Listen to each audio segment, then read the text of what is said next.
C'est le livreur.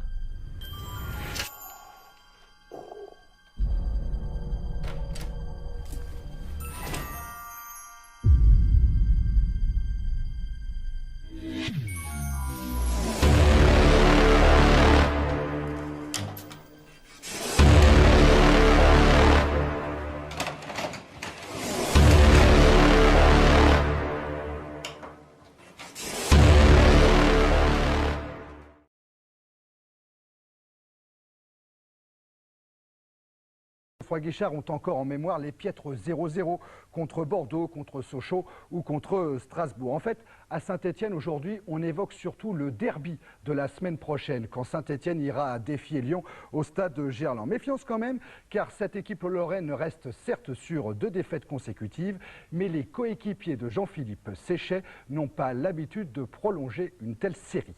Saint-Etienne-Metz, Philippe Genin. Pour cette rencontre face à Metz, Jacques Santini fait confiance au groupe des 2 dernières journées. Seul absent blanc, victime d'une entorse et dans les buts malgré le retour de Belle, c'est Robin Hugues qui officie pour la 3e fois d'affilée. Mais Robin se sent-il l'âme d'un titulaire? Je me sens l'âme d'un joueur qui a envie de gagner, qui a envie de faire un beau match. Voilà.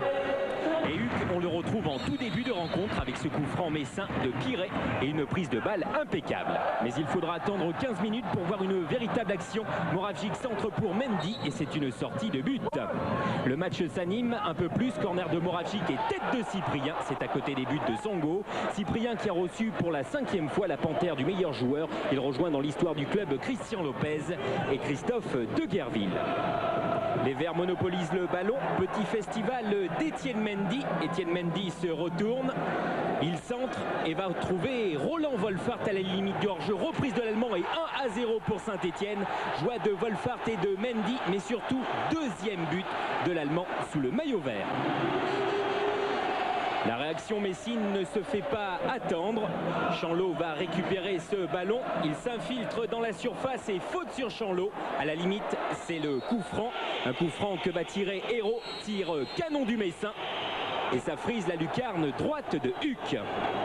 Peu avant la pause, Deguerville récupère le ballon donné par Moravcik. Il tente sa chance et parade de Songo. 1-0 pour les Verts, c'est le score à la mi-temps. En seconde période, on retrouve les mêmes. Moravcik lance Deguerville du bout du pied, mais Songo bloque.